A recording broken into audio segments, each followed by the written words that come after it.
안녕하세요. 성형외과 김헌곤 원장입니다. 반갑습니다, 여러분. 사실 액취증은 제 개인적인 의견으로는 소아 청소년의 질환에 더 가깝다고 생각이 듭니다. 그 액취증의 발현 시기가 대개 사춘기 때 시작이 되니까 그 무렵에 그 문제를 인지하게 되고 예민한 시기에 좋지 않은 냄새로 고민을 하게 되니까 아무래도 소아 청소년에게 더 중요한 질환일 수 있는데 그에 반해서 치료나 판단 이런 것들이 좀 명확하지 않아서 보호자들이나 환자 입장에서는 혼돈이 있는 것도 사실입니다.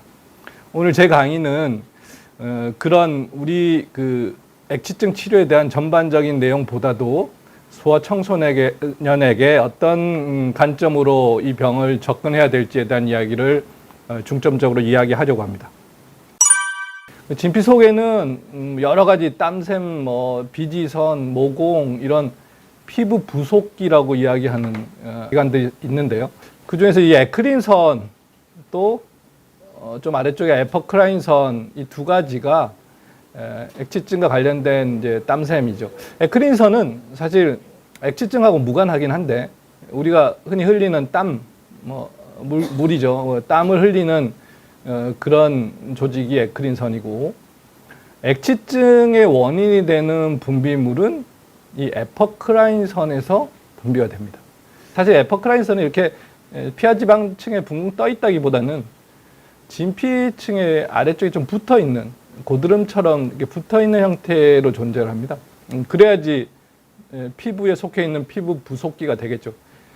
그리고 이제 이 에퍼크라인 글랜드에서 어떤 분비물이 보통 모공과 관련된 이 오프닝을 통해서 분비가 되고 그 분비된 물질에 의해서 우리가 액취증의 문제인 냄새를 알게 되는 거죠.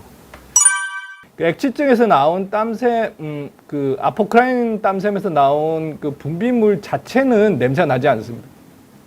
어떻게 보면 좀 아이러니하게 들릴 수도 있는데 우리가 냄새를 맡는 거는 기체로 변해서 코에 자극을 줘야지 냄새를 맡게 되겠죠. 그래서 아까 말한 에크린 땀샘에서는 그냥 땀이 나오는 거고요. 이 아포크라인 땀샘에서 분비물이 나오면 그 분비물은 형태가 약간 노랗고 약간 하얗한 끈적한 액체 같은 형태로 나오거든요. 그래서 사춘기 남자애들 자주 안 씻는 액취증 환자들은 털 끝에 하얗게 뭐가 달려 있는 것처럼 보이기도 합니다. 그 성분이 이제 우리가 아무리 그 단백질 여러 가지 그 영양소가 많은 분비물이고 실제로는 그 분비물을 피부에 있는 세균이 먹이로 사용하게 되는 거죠. 분해를 하게 되면 대표적인 게 지방산 그리고 암모니아 이런 성분들이 냄새에 이제 주로 영향을 미치게 되는데 냄새의 패턴은 사람마다 좀 다르긴 합니다. 약간 시큼하고 톡 쏘고 매운 냄새가 난다는 분도 있고 화장실 냄새처럼 구릿하게 난다는 분도 계신데 사실 그거 다 맞는 말입니다. 왜냐하면 분해되는 성분들이 다양하기 때문에 지방산 성분이 많으면 지방산은 산성이니까 좀 시큼하겠죠. 그래서 시큼한 냄새가 좀 강하게 느껴질 수 있고 암모니아는 우리가 흔히 느끼는 화장실 냄새에 좀 가깝습니다. 독특하고 불쾌한 냄새 때문에 고민이 되는 것이 이 액취증의 땀샘 기전이 되겠습니다. 부모님들이 액취증이면 유전이 됩니다. 액취증은 불행하게도 우성 유전을 해요. 우성 유전은 우리가 그 유전자는 쌍으로 존재를 하는데 하나의 유전자에서 발현 인자가 있을 때 실제로 병이 나타나는 걸 우성 유전, 두 유전자 쌍 다 그 액취증 그 어떤 발현 인자를 가지고 있을 때 비로소 병이 발현되는 거를 열성 유전이라고 합니다. 액취증은 우성 유전을 해요. 그래서 부모님 한 분이 액취증이시면 자녀의 50%의 확률로 유전이 됩니다. 두 분 다 액취증이 있으면 자녀의 몇 퍼센트 확률로 유전될까? 아빠, 엄마가 두 분 다 액취증이 있어요. 그러면 액취증은 3명, 75%에서 액취증이 나타나게 됩니다. 부모가 한 분일 때는 50%, 두 분일 때는 다 유전되지는 않는다. 좀 다행이죠. 그래서 75%에서 유전이 됩니다. 액취증의 땀샘은 태어나면서 가지고 태어납니다. 그리고 성호르몬에 의해서 아포크라인 땀샘이 자극이 되니까 성호르몬이 이제 충분히 분비되는 사춘기 2차 성징에서 액취증의 시작이 되는 것입니다. 다시 이야기하면 가지고는 있으되 일을 하지 않던 액취증이 사춘기 때 시작된다. 액취증 환자 얼마나 일찍 올까? 또 얼마나 늦게까지 병을 찾을까? 유치원부터 75세까지 이게 제가 겪었던 환자들이거든요. 놀랍죠? 우리가 이렇게 일찍, 이렇게 나이가 늦게까지 액취증으로 고민할까 싶은 게 놀랍게도 사실입니다. 제 개인적인 경험 중에 가장 빨리 수술한 나이는 초등학교 1학년이 수술한 적이 있습니다. 그 외에는 그렇게 어린 적이 없게 한 적은 없고요. 그 아이는 초등학교 1학년인데 한 3, 4학년 키 정도, 몸 정도로 아주 컸어요. 그래서 수술을 할 수 있었고요. 이 75세 할머니는 손자가 저희 병원에서 수술을 했었습니다. 그래서 수술이 잘 돼서 뭐 수술하고 한 달 남짓 지나서 할머니가 오셨더라고요. 그래서 이 할머니는 아주 건강하세요. 에어로빅 강사를 하실 정도. 그래서 이제 액취증이 고민이 되셨던 분이 있었는데 아무튼 생각보다 어린 아이부터 생각보다 나이 많은 분까지 액취증 고민이 있는 것 같습니다. 아까 말한 대로 액취증은 태어날 때 그 문제를 가지고 태어나니까 수술을 언제라도 할 수 있는 거예요. 땀샘을 없애는 게 수술이거든요. 그러니까 뭐 아주 어려서 땀샘을 없앨 수 있으면 수술할 수 있는 거죠. 그럼 어릴 때 수술하면 왜 좋을까? 첫 번째, 피부가 부드럽습니다. 땀샘은 정상 피부의 일부를 잘라내야 되는 거거든요. 이게 피부 바깥쪽이고 이 아래쪽에 땀샘이 있는데 그래서 잘라내서 이렇게 제거를 해야 돼요. 그럼 피부가 좀 딱딱하고 거칠고 뭐 두껍고 이런 것보다는 부드러운 것이 훨씬 좋겠죠. 대패질하는 나무를 생각해 보셔도 그렇습니다. 그리고 수술의 범위가 좀 적습니다. 그러니까 무슨 말이냐면 다시 수술 그림을 한번 볼게요. 액취증 수술을 하면 이제 이렇게 잉크로 표시한 건데 이만큼 넓은 피부를 가능하면 많이 없애줘야 되거든요.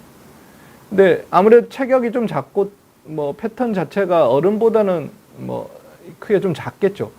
이 수술을 하고 나면 이만한 손바닥 넓이의 피부가 아주 위태로울 정도로 얇아집니다. 바닥에서 다 잘려져 나가면 껍데기만 남은 상태가 된단 말이에요.